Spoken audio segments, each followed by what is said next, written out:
الصلاة ومما رزقناهم ينفقون أولئك هم المؤمنون حقا لهم درجات عند ربهم ومغفرة ورزق كريم. وقال الله تعالى في كلامه المجيد بسم الله الرحمن الرحيم التائبون العابدون الحامدون السائحون الراكعون الساجدون الآمرون بالمعروف والناهون عن المنكر والحافظون لحدود الله وبشر المؤمنين.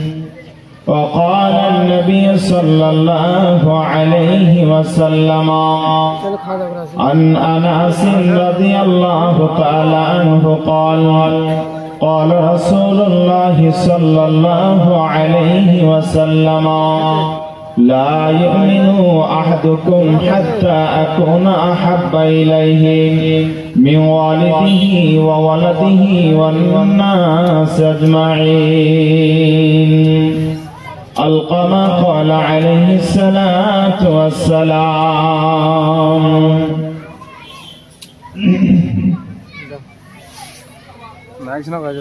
আমার দয়াল আল্লাহ গো তুমি দয়া কর গো আমার দয়াল মাবুদ গো তুমি ক্ষমা কর গো গুনাহগার বান্দা মোরা তুলেছি দুহাত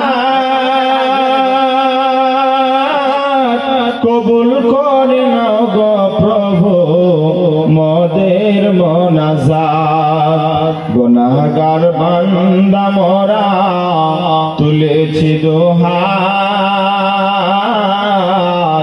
কবুল করে নাও গো প্রভু মোদের মোনাজাত তুমি রব্বানা মোদের করে দাও ক্ষমা তুমি রব্বানা মোদের করে দাও ক্ষমা তুমি ক্ষমা না করিলে কোথায় যাব গো আমার দয়াল আল্লাহ গো তুমি ক্ষমা কর গো আমার দয়াল মাবুদ গো তুমি ক্ষমা কর গো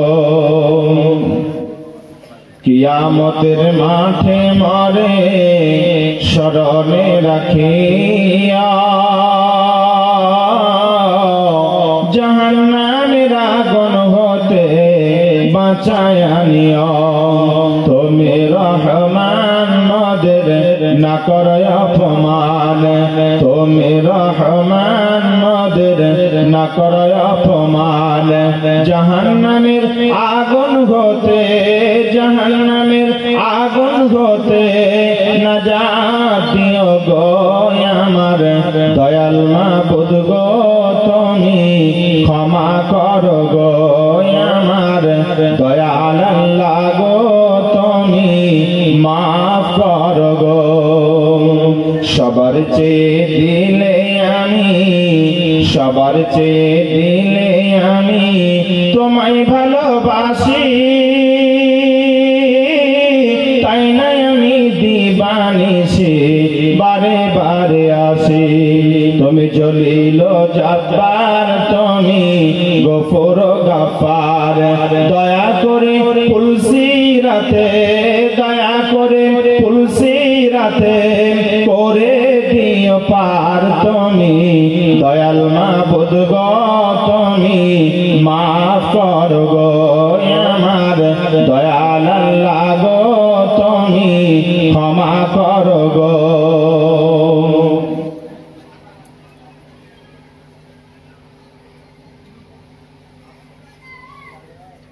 উপস্থিত আজকে এই মহতী সভার সুযোগ্য সম্মানিত সকলের নির্বাচিত আজকের এই সভার সভাপতি মহাশয়, মঞ্চ উপবিষ্ট ওলামায়ে কেরাম, জ্ঞানী গুণী বুদ্ধিজীবী ব্যক্তিগণ, বিভিন্ন এলাকা থেকে আগত ছোট বড় বয়োজ্যেষ্ঠ বয়োগনিষ্ঠ সুধী শ্রোতা মণ্ডলী, পর্দা নাসিনা মা এবং বোনেরা, প্রাণ প্রিয় শিলিগুড়িবাসী, সকলের জন্য আল্লাহ পাক রব্বুল আলামিনের দরবারে এই দোয়া দরখাস্ত জানাচ্ছি যে আল্লাহ তাআলা ছোট বড় নারী পুরুষ নির্বিশেষে যারা আমরা আজকে এই সভাতে উপস্থিত হয়েছি, আল্লাহ তাআলা যেন সকলের জীবনের গুনাহগুলোকে মাফ করে দিয়ে আল্লাহ তাআলা যেন আমাদের সকলকে সুস্থ শরীরে ঈমানি হালাতে পৃথিবীতে বাঁচিয়ে রেখে কিয়ামতের দিন যাতে আমরা পরিত্রাণ পাই, আখিরাতে পাথিয় সংগ্রহ করে দুনিয়া থেকে যেন আমরা পারলৌকিক জীবনে পাড়ি দিতে পারি। সকলে পড়ি আমিন, জোরে বলেন আমিন। প্রিয় শ্রোতা মণ্ডলী, আমি আপনাদের কাছে আজকে এলাকাতে একদম প্রথম, ইতিপূর্বে কোনোদিন আমি আসিনি। আপনাদের ব্যবহার আমার কাছে যেন এমনটা হয় আমি যেন সব জায়গায় বলতে পারি যতগুলো জেলা আছে পশ্চিম বাংলাতে, তার মধ্যে শৃঙ্খল জেলার মানুষ হলেন সেটা হলো দার্জিলিং জেলা। সেজন্য আমি আপনাদের কাছে একটা আমল দেব। আল্লাহ তাআলা বলেছেন তাফাসসাহু ফিল মাজালিসি ফাফসাহু ইয়াফসাহিল্লাহু লাকুম। আমরা যদি আল্লাহকে ভালোবেসে আজকের এই ময়দান আমাদের আখিরাতে পাথিও কবরে যাতে করে আমরা নাজাত পাই, এই উদ্দেশ্যে যদি এসে থাকি তাহলে কোরআনের উপরে আমল মুসলমান করবে ইনশাআল্লাহ, ইনশাআল্লাহ। আমি শুধু 3 বার তাকবীর দেব। কয়বার? 3টা তাকবীর দেব। আমি সহ আপনারা সকলেই আমলটা করবেন।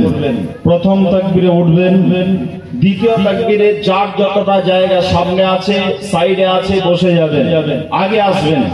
দ্বিতীয় তাকবীরে সবাই সামনের জায়গা যার যতটা প্রয়োজন সেভাবে নিয়ে ফাঁকা না রেখে আগে আসবেন।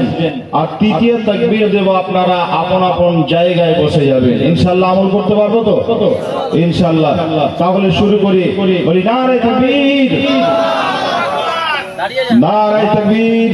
আগে আসুন, যার যতটা জায়গা আছে সামনে ঠিক ততটা নিয়ে আসবেন, আর আগাবেন না, সামনে আর আগাবেন না, এদিকে আসা যাওয়ার রাস্তা রাখতে হবে। পিছন দিকটা যারা ফাঁকা রেখেছেন আপনারা আগিয়ে যান, এই সাইডে চলে যান। ভাইজান যারা আছেন এদিকে আগে আসুন, এদিকে আগে আসুন, আমার ডান সাইডে আগে আসুন, রোডটাকে ছেড়ে দেন। নারে তাকবীর। কত সুন্দর লাগছে।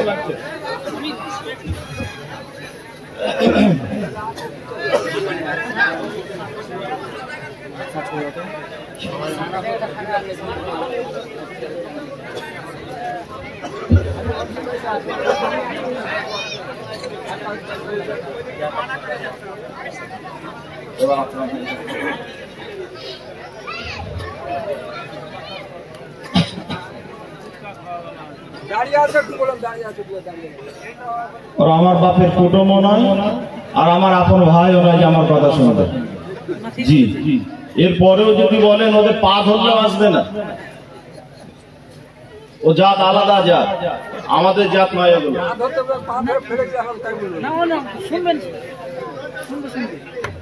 এরপরে কি দাঁড়িয়ে থাকে?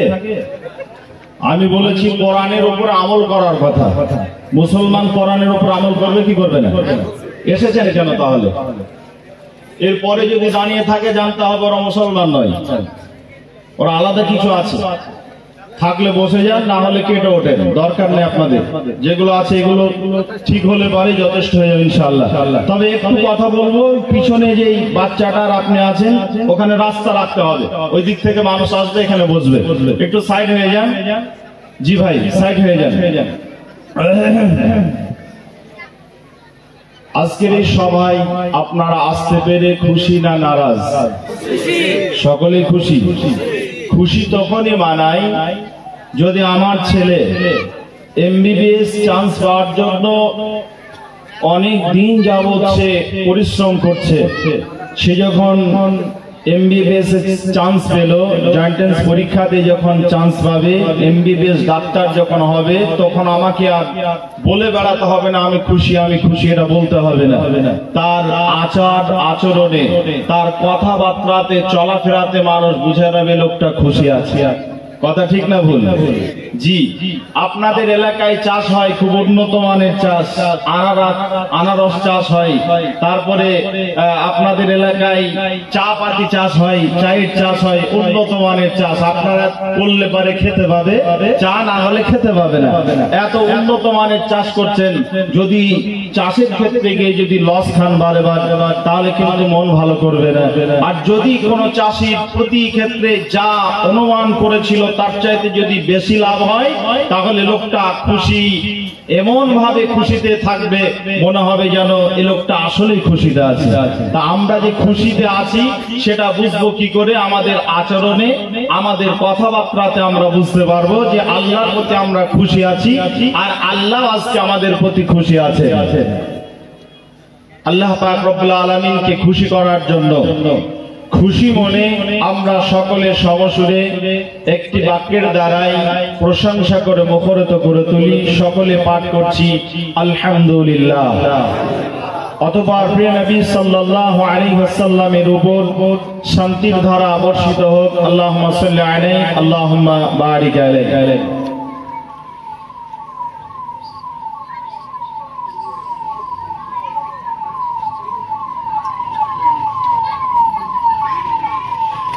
জি ভাই, আমার দিকে খেয়াল করেন। আমি আপনাদের সামনে যে কথাটা বলছি সেটা হলো এই যে আজকে একটা বিষয়ের উপরে আলোচনা করব। বিষয়টা বলার আগে 2 মিনিট সময় আপনাদের কাছ থেকে চেয়ে নিচ্ছি। সেটা হলো আজকে পৃথিবীতে মানুষ হিসাবে কেউ মর্যাদার দিক দিয়ে উঁচু জায়গায় আছে, কেউ নিচু জায়গায় আছে। কারোর বাড়ির দিক দিয়ে 3 তলা, তা কারোর 1 তলা, কারোর 2 তলা, তা কারোর পাশে 1 তলা, কারোর 4 তলা, তা কারোর 1 তলা। আছে না নেই? আছে। ঠিক একই ভাবে জমির দিক দিয়ে দেখেন, কারোর জমি উঁচু, কারোর জমি নিচু। বিভিন্ন দিকে আপনি যাবেন তা উঁচু নিচু আছে না নেই? আছে। আল্লাহ তাআলা এই উঁচু নিচু একদিন রাখবেন না। গোটা পৃথিবীতে আদম থেকে শুরু করে দুনিয়া যেদিনে সৃষ্টি হয়েছে, আদম আলাইহিস সালাম যেদিনে পৃথিবীতে এসেছিলেন, সেই দিন থেকে তার আগে পৃথিবী যেদিনে সৃষ্টি হয়েছে, আসমান জমিন যেদিনে সৃষ্টি হয়েছে, সেই দিন থেকে কিয়ামত পর্যন্ত, যেই দিনে আল্লাহ তাআলা কিয়ামত কায়েম করবেন, ইসরাফিল নামক একজন ফেরেশতা আছেন, আল্লাহ তাআলার দিকে একই ধ্যানে আছেন।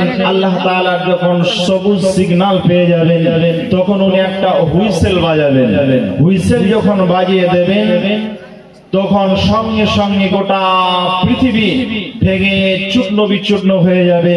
সেদিন থাকবে না উঁচু নিচু, বড় ছোট কোনো কিছুই থাকবে না, বিল্ডিং থাকবে না, পৃথিবীর সব চাইতে দামি যে বিল্ডিং সেটাও থাকবে না, সব ভেঙে একটা চাটিয়াল ময়দান হয়ে যাবে। সুম্মা নুফিখা ফীহি উখরা। দ্বিতীয়বার যখন ইসরাফিল আলাইহিস সালাতু ওয়াস সালাম যখন দ্বিতীয়বার সিংহায় ফু দেবেন, তখন ওই মানুষগুলো যারা মারা গেছেন, সমস্ত মানুষ কিয়ামত পর্যন্ত, আজ থেকে আদম আলাইহিস সালাম থেকে শুরু করে আজ পর্যন্ত, এবং আজ থেকে কিয়ামত পর্যন্ত যত মানুষ, এক কথায় আদম থেকে শুরু করে কিয়ামত পর্যন্ত যত মানুষ আসবেন, সবাই সেই দিনে ওই কবর থেকে উত্থিত হবে, বাহির হবে। কোথায় যাবে তারা? কিয়ামতের ময়দানে, যেখানে বিচারালয়, ওই বিচারের মাঠে সবাই একত্রিত হবে, দলে দলে মানুষ সব এক জায়গায় আল্লাহ তাআলা বলেছেন দলে দলে মানুষ একত্রিত হবে। সেই দিন একটা দল থাকবে বেঈমানের দল, যারা চুরি করত তাদের একটা দল, যারা বাটপারি করত তাদের একটা দল, মুনাফিকদের দল থাকবে। আল্লাহ তাআলা সেই দিনে এরকম দলের মধ্য থেকে একটা দলকে বাছাই করবেন যারা জান্নাতে হবে, যাদেরকে আল্লাহ তাআলা মুফলিহুন, আল্লাহ তাআলা কোরআনে বলেছেন যাদের কথা তারা হলো মুফলিহুন, তারা হলো মুমিন। মুমিন নামক একটা গ্রুপ থাকবে, একটা দল থাকবে, তাদেরকে আল্লাহ তাআলা জান্নাত দান করবে। আমি সমস্ত দলকে বাঁয়ে রেখে একটা গ্রুপের কথা আজকে আলোচনা করব, যে গ্রুপটা নাজাত পাবেন কিয়ামতের দিন। সেই মানুষগুলো কিন্তু এখানে আছে। যত গ্রুপের কথা বলা হয়েছে কোরআনে, সেই গ্রুপের মালগুলো কিন্তু এখানে আছে। যারা আমার কথা বলার পরেও বসেনি তারা একটা গ্রুপ, যারা আমার কথা শুনে এগিয়ে এসেছে তারা একটা গ্রুপ। এইখানে আপনি দেখে নিলেন গ্রুপ কতটা হতে পারে। আল্লাহ তাআলা সেই দিনে অনেক গ্রুপ, সেই দিনে অনেক গ্রুপের কথা বলেছেন। দল দল সেই দিনে বিভাজন হবে। ওই দলের মধ্যে একটা দলের নাম হলো মুমিনুন। পৃথিবীতে প্রকৃত মুমিন কারা? আজকে আমার বিষয়বস্তু হবে পৃথিবীতে প্রকৃত মুমিন কারা। আমি যদি আমার সরকার, যদি আমার রাজ্যের সরকার, দেশের সরকার যদি ঘোষণা করে যে আমি চাকরি দেব, 2 লাখ ছেলেকে মেয়েকে চাকরি দেব, 2 লাখ মানুষকে চাকরি দেব, কিন্তু শর্ত হলো ওই মানুষগুলো অ্যাপ্লাই করতে পারবে, ফর্ম তুলতে পারবে যে মানুষগুলোর মাধ্যমিকে 75% থাকবে, যে মানুষগুলো 65% নাম্বার থাকবে উচ্চ মাধ্যমিকে।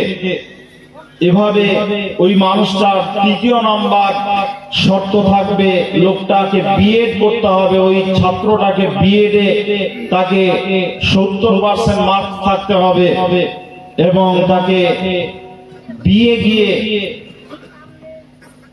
তাকে একটা মার্কস থাকতে হবে, সেটা হলো 72% অথবা 70% মার্কস থাকতে হবে। এবং ওই ছেলেটা পরীক্ষা বসার জন্য সুযোগ পাবে। আর পরীক্ষায় যদি তাকে পাস করতে হয়, তাহলে সে যে সাবজেক্টের উপরে পরীক্ষা দিতে চাচ্ছে ওই স্পেশালি ওই সাবজেক্টটার উপরে তাকে 80% মার্কস থাকতে হবে। কটা শর্ত হলো? 5টা। কয়টা? 5টা শর্ত হলো। এই 5টা শর্ত যদি কারোর মেনটেন করতে পারে, এগুলো যদি কারোর মিলে যায়, তাহলে ও মাস্টার পরীক্ষা মানে মাস্টার হওয়ার জন্য অথবা চাকরি নেওয়ার জন্য ওই ছেলেটা উপযুক্ত ফর্ম পাবে এবং সে পরীক্ষা দিয়ে পাস করলে চাকরি পাবে। ওই ক্যান্ডিডেটটা চাকরি পাবে, কিন্তু শর্ত 5টা মানতে হবে। যদি কোনো ছেলে বা মেয়ে এই 5টা শর্তের উপরে চাকরি পেল, তাহলে সরকার বলছে আমি তাকে 3টা উপহার দেব। কি 3টে উপহার? একটা হলো তার জন্য সে যে ঘরে থাকবে ঘরের ব্যবস্থা করে দেব, তাকে ঘরের ব্যবস্থা করে দেব, কোয়ার্টার দেব। 2 নাম্বার উপহার হলো সে যা খাবে তার সমস্ত খরচা দেব, ফ্যামিলি নিয়ে থাকবে, সমস্ত খরচা আমি মেনটেন করব। 3 নাম্বার উপহার হলো ওই লোকটাকে ওই যে চাকরি পেল, চাকরির প্রার্থী যে চাকরি পেল, 3 নাম্বার শর্ত হলো তার 62 বছর পর্যন্ত যা পোশাক লাগবে ফ্যামিলি সব দেব। কয়টা হলো উপহার? কয়টা হলো? 3টা উপহার হলো। আমি আজকে আপনাদের সামনে যে আয়াত পড়েছি, আল্লাহ বলছেন যদি মুমিন হতে চাও তাহলে মুমিন তুমিই হবে যদি তোমার মাঝে 5টা জিনিস মিলে যায়। 5টা জিনিস যদি তোমার বলির সঙ্গে মিলাতে পারো, তাহলে তুমি প্রকৃত মুমিন হবে। আর যদি প্রকৃত মুমিন হয়ে যাও তাহলে আমি আল্লাহ তোমার উপরে খুশি হয়ে রাজি হয়ে আমি আল্লাহ তাআলা তিনটে উপহার তোমাকে দেব। এবার চলুন ওই পাঁচটা জিনিস কি একটা একটা করে আলোচনা শুরু করি। বিসমিল্লাহির রহমানির রহিম। ইন্নামাল মুমিনুনা আল্লাযীনা ইযা যুকিরাল্লাহ ওয়াজিলাত কুলুবুহুম ওয়া ইযা তুলিয়াত আলাইহিম আয়াতুহু যাদাতুহুম ঈমানান ওয়া আলা রাব্বিহিম ইয়াতাওয়াক্কালুন। আল্লাহ রাব্বুল আলামিন তিনি এই আয়াতে তিনটা শর্তের কথা বলেছেন। আর প্রথম নাম্বার যেটা সেটা আমার আল্লাহ বলছেন, ইন্নামাল মুমিনুনা আল্লাযীনা ইযা যুকিরাল্লাহু ওয়াজিলাত কুলুবুহুম। যারা মুমিন হবে, যে মানুষগুলো পৃথিবীতে মুমিন হবে, মুমিনের সার্টিফিকেট যারা নিতে পারবে দুনিয়াতে, ওই মানুষগুলো সার্টিফিকেট নিতে গেলে পারে তার মধ্যে যে পাঁচটা গুণ থাকতে হবে। এক নাম্বার গুণ হলো ওই লোকটা মুমিন তখনই বোঝা যাবে যখন ওই লোকটা আল্লাহর ভয়ে তার অন্তরটা কাঁপবে, থরথর থরথর করে যার অন্তর কাঁপবে। আমার আল্লাহ বলছেন শুনে নাও, ওই মানুষটা প্রকৃত মুমিন হয়েছে। প্রকৃত মুমিন এটা তার ওই কার্যকলাপে তার ব্যবহারে বোঝা যাচ্ছে। লোকটা আল্লাহর ভয়ে কাঁদবে। লোকটা কেমন ভাবে কাঁদবে? একজন চাষি চাষ করতে গেছে, মাঠে চাষ করছে জমিতে, আর যে জমিতে চাষ করছে লোকটা চাষ করতে করতে ভাবছে এই জমিটা আমার বাপ পেয়েছে তার বাপের কাছ থেকে, অর্থাৎ আমার দাদুর কাছ থেকে। আমার দাদু আজকে দুনিয়াতে বেঁচে নেই, আমার দাদু সে ইন্তেকাল করেছে, মুনতাকিল হয়ে গেছে, কবরে চলে গেছে। আমার দাদুর কাছ থেকে আমার বাপ পেয়েছিলেন, এই জমিতে চাষ করেছিলেন। আমার আব্বা চাষ করেছেন, আমাদেরকে মানুষের মতো মানুষ বানিয়েছেন। ওই আব্বা আজকে পৃথিবীতে নেই, তিনিও কবরে চলে গেছেন, তার মৃত্যু হয়ে গেছে। কি অবস্থা আছে আমরা কেউ জানতে পারছি না। আমার বাপ আমাকে এত ভালোবাসতো, আমার মহব্বতের পিতা আজকে কবরে চলে গেছে। আমার দাদু আমাকে ছাড়া কোনো জিনিস ফেলে খেত না, ওই দাদুটাও আজকে কবরে চলে গেছে। সে ভালো আছে না খারাপ অবস্থা আছে? কবরে পাঁচটা প্রশ্ন, পাঁচ প্রকারের আযাব হয়। আল্লাহর নবী বলছেন এমন একটা কবর নেই ওই কবরটাতে পাঁচ প্রকারের আযাব হবে না, ইল্লা মাশাআল্লাহ। কিছু কিছু কবর আছে, যেমন মিনান নাবিয়্যিনা ওয়াস সিদ্দিকিনা ওয়াস শুহাদাই ওয়াস সালিহিনা। আল্লাহ বলছেন পাঁচ প্রকারের মানুষের কবরে আযাব হবে না। আর বাকি সমস্ত কবরে, প্রত্যেকটা ব্যক্তির কবরে আযাব হবে। ওই আযাবের প্রকার হবে পাঁচটা। তার মধ্যে একটা প্রকারের আযাব হলো, এক প্রকারের আযাব হলো আল্লাহ বলছেন কবরকে সংকুচিত করে দেওয়া হবে। দুই দিককার মাটি তার পাশে এসে চেপে ধরবে। বোমকে যেমন আপনার মিলে নিয়ে গেলে পারে ময়দা বানিয়ে দেয়, ওই মানুষটাকে চেপে ধরে তাকে ময়দার মতো হাড় হাড্ডি গুলো ভেঙে দেবে। লোকটা আত্মনাদ করবে। আল্লাহ রাব্বুল আলামিনের বান্দা যে হবে, প্রকৃত মুমিন যে হবে, এই কথাগুলো মাটিতে কাজ করতে করতে, বাপের জমিতে কাজ করতে গিয়ে লোকটা বাপের কথা ভাববে, মায়ের কথা ভাববে, দাদুর কথা ভাববে, দাদির কথা ভাববে। আরে তাদের মৃত্যু হয়েছে, তারা কি অবস্থা আছে আমরা কেউ জানি না।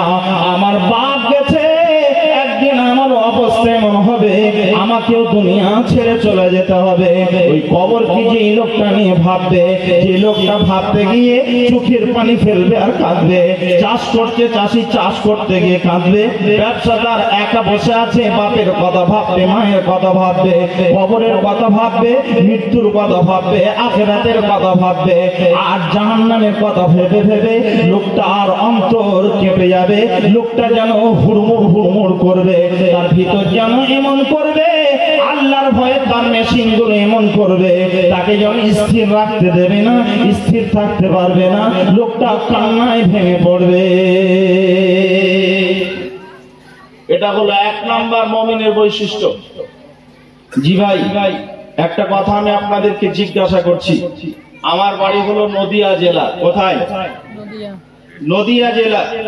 কলকাতার একদম কাছাকাছি, 150 কিলোমিটার আমার বাড়ি থেকে কলকাতা।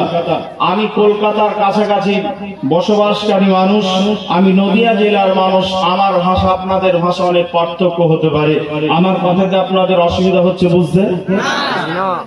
খারাপ লাগছে কারো? বলেন তাহলে শেষ করে দেব। আরো বক্তা আছেন, হাবিবুর রহমান সাহেব আসবে। জি চলবে? তাহলে ধীরস্থির ভাবে শুনতে হবে। যত যাবেন সময় তত মজা পাবেন, যত সময় অতিবাহিত করবেন তত মজা পাবেন। আমি নির্দিষ্ট বিষয়ের উপর আলোচনা করব, এদিক ওদিক আমি আলোচনা করব না। তাহলে এই প্রথম বৈশিষ্ট্য যেটা মুমিনের হবে, প্রথম বৈশিষ্ট্য মুমিনের যেটা হবে, মহিলারা পেছনে বসে আছে, সামনে জায়গা আছে, সরে আসতে বলে। কোথায়? এইখানে ডান দিকে। শোনেন, একটা ওসিয়ত করে যাচ্ছি, ডিস্টার্ব করবেন না, আগেই বলে দিচ্ছি। আগামীতে যদি জালসা করেন তাহলে যত দূর পুরুষদের প্যান্ডেল হবে তার দ্বিগুণ আপনারা মহিলাদের জন্য প্যান্ডেল করবেন। জি ঠিক আছে, কারণ এটা আমার অভিজ্ঞতা। আমার নিজের একটা মাদ্রাসা আছে, অনেক বড় মাদ্রাসা, যেখানে 350 ছেলে লেখাপড়া করে। প্রতিদিন 1 কুইন্টাল করে চাল রান্না করতে হয়, যেখানে প্রতিদিন 250 ছেলে 3 বার খায়। সেই ছেলেগুলো, সেই মাদ্রাসা হলো দাওরায়ে হাদিস মাদ্রাসা, এবং হেফজ বিভাগ একটা আছে, আপনার নার্সারি বিভাগ একটা আছে। 3টে বিভাগ নিয়ে সমন্বয় মাদ্রাসা।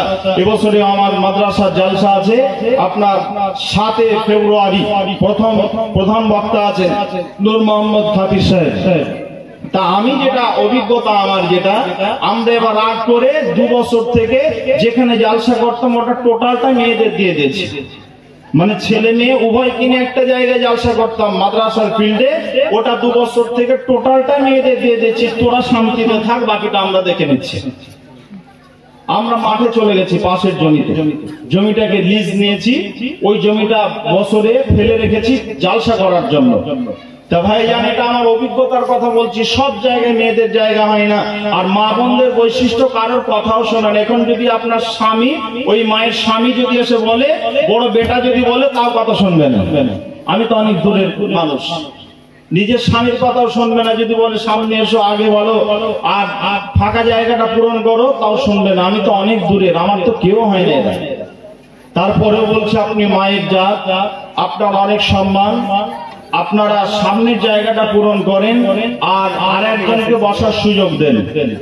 আর মসজিদেও ঠিক এরকমই করেন, মসজিদের জায়গাটা যেন পূর্ণ হয়, সামনে থেকে বসবেন। এটা হলো ইসলামের সৌন্দর্য। প্রথম কাতার থেকে কেউ যদি মসজিদে গিয়ে প্রথম কাতারে না দাঁড়িয়ে শেষ কাতারে দাঁড়ায়, এটা কি হবে? কথা বলেন না কেন? হবে? হবে না। ইসলামের এটা সৌন্দর্য নয়, এটা নিয়ম নয়, এটা পদ্ধতি নয়। আপনি আসবেন যেখানে, যেই জায়গাতে আপনার স্থান হবে, প্রথমে এসেছেন প্রথমে বসতে হবে, তার মর্যাদা আলাদা আছে। জি ভাই, চলেন ভেজাল গুলো আনবেন না, তাহলে দিক কেটে যাবে, বক্তব্যের লিঙ্ক কেটে যাবে। আমি বলছিলাম যে কথাটা, সেটা হলো এই প্রথম মুমিনের বৈশিষ্ট্য হলো সে জাহান্নামের ভয়ে কাঁদবে, সে কবরকে স্মরণ করবে, আল্লাহর আযাবগুলোকে সে স্মরণ করবে, আর সে প্রত্যেকটা ক্ষেত্রে নিজের মা বাপ আত্মীয় স্বজন যারা মারা গেছে তাদের কথাগুলো ভাববে আর ভিপড়িয়ে কান্না করবে। এটা হলো মুমিনের প্রথম বৈশিষ্ট্য। চলেন একটা ঘটনা আপনাদের সামনে উপহার দিই। মা বোন যেহেতু অনেক এসেছেন, মা বোনদের উদ্দেশ্যেই বলছি ঘটনাটা। আল্লাহর নবীর একজন স্ত্রী মা আয়েশা রাদিয়াল্লাহু তাআলা আনহা একদিন হঠাৎ করে তিনি কান্না করছেন ঘরের মধ্যে। আওয়াজটা নবীজি শুনতে পেলেন, কি যেন কান্না করছে। নবীজি গেলেন, যাওয়ার পর দেখছেন ঘরের ভিতরে মা আয়েশা রাদিয়াল্লাহু তাআলা আনহা কান্না করছেন। নবী জিজ্ঞাসা করলেন, রে আয়েশা, মা ইউবকি কি আয়েশা, আয়েশা রে তোমার কি হয়েছে, তুমি কেন কান্না করছো, কান্নার কারণটা কি? বিশ্বনবী তখন বলছেন কান্নার কারণ কি, নবী জিজ্ঞাসা করছেন। আর নবীজির প্রত্যুত্তরে মা আয়েশা রাদিয়াল্লাহু তাআলা আনহা বলছেন, ক্বালাত যাকাতুন নার ফাবাকাইতু ইয়া রাসূলুল্লাহ, নবী গো পৃথিবীর কোন জিনিস আমাকে কান্না করায়নি। আমাকে যে বস্তুটা কান্না করিয়েছে, যে জিনিসটা আমাকে কান্না করিয়েছে, ওই জিনিসটা পৃথিবীর কোন বিষয় নয়, ওটা জাহান্নামের বিষয়। আমি ভাবছিলাম জাহান্নামের কথা নিয়ে আমি চিন্তা করছিলাম। ইয়া রাসূলুল্লাহ, জাহান্নামে মানুষকে নিক্ষেপ করবে যে আগুন, মানুষ দুনিয়ার আগুন কি সহ্য করতে পারে না। হাতে লাগলে পারে যেন সব জ্বলে যায়, গোটা শরীর জ্বলে যায়। পায়ে লাগলে মানুষ থাকতে পারে না। কোন মানুষের শরীরে যদি আগুন লেগে যায়, মানুষটা বাঁচতে পারে না, মানুষটা মারা যায়। ওই মানুষগুলোর যে আগুনটা দুনিয়ার আগুনের চাইতে 70-69 গুণ বেশি তেজ হবে। মানুষ তো সামান্য এই সূর্য তাপই সহ্য করতে পারে না। নবী গো, কিয়ামতের দিন মানুষের এই অবস্থা হবে, মাথার কাছে সূর্য নেমে আসবে। ওই সূর্য তাপে মানুষের মাথার এই যে মগজ আছে, এগুলো ভাটের মতো টকবাক টকবাক করে পড়বে। কান দিয়ে, নাক দিয়ে, চোখ দিয়ে মানুষের পুষগুলো বাহির হবে, মগজগুলো গলে গলে পড়বে। ইয়া রাসূলুল্লাহ, জাহান্নামে মানুষকে নিক্ষেপ করবে। ওই দিন মানুষ তো সহ্য করতে পারবে না। আপনার উম্মত সেই দিন তো সহ্য করতে পারবে না। নবী গো, আজকে আপনি বলুন, আপনার ওই উম্মত গুলো কি সেই দিন সহ্য করতে পারবে? নবী বললেন, আয়েশা রে, যে লোকটা আমার প্রকৃত উম্মত হবে রে, যে মানুষটা আমার নিয়ম মাফিক জীবন যাপন করবে, আমার মডেলে, আমার বিধান মোতাবেক যারা জীবন যাপন করবে, আমার মতো নিজের শরীরটাকে বানিয়ে নিতে পারবে, ওই লোকটা পশ্চিম কালে জাহান্নামে যাবে না, যাবে না, যাবে না। তবে আয়েশা শুনে নাও, ওই দিনের কথা তুমি ভাবছো, এটা আসলে ভাববার একটা বিষয়। তুমি কান্না করছো আয়েশা, এটা আসলে প্রত্যেকটা মানুষের জন্য এরকমই হওয়া উচিত। প্রত্যেকটা মানুষ যেন কান্না করে। বিশ্বনবী আমার এই কথা বলে চুপ হয়ে গেলেন। এবার আয়েশা থাকতে না পেরে এই সুযোগটা পেয়ে গেলেন। একজন আদর্শ স্বামী জিজ্ঞাসা করছেন, বিশ্বনবীর মতো মানুষটা জিজ্ঞাসা করছেন। বিশ্বনবী এর পাশে দাঁড়িয়ে আছেন আয়েশা। আয়েশা বলছেন, হে রাসূলুল্লাহ, নবী গো, আজকে আপনি আমার পাশে এসে জিজ্ঞাসা করছেন, মা ইউবতিকা আয়েশা, দুনিয়ার বিষয় আমি কান্না করছি, মনে পড়েছে মায়ের কথা, ভাইয়ের কথা, বাপের কথা, আত্মীয় স্বজনের কথা। আবার আমি কিছুক্ষণ পর ভুলে যাব। এটা দুনিয়াতে হতে পারে, কোন সময় কাঁদবে, কোন সময় হাসবে।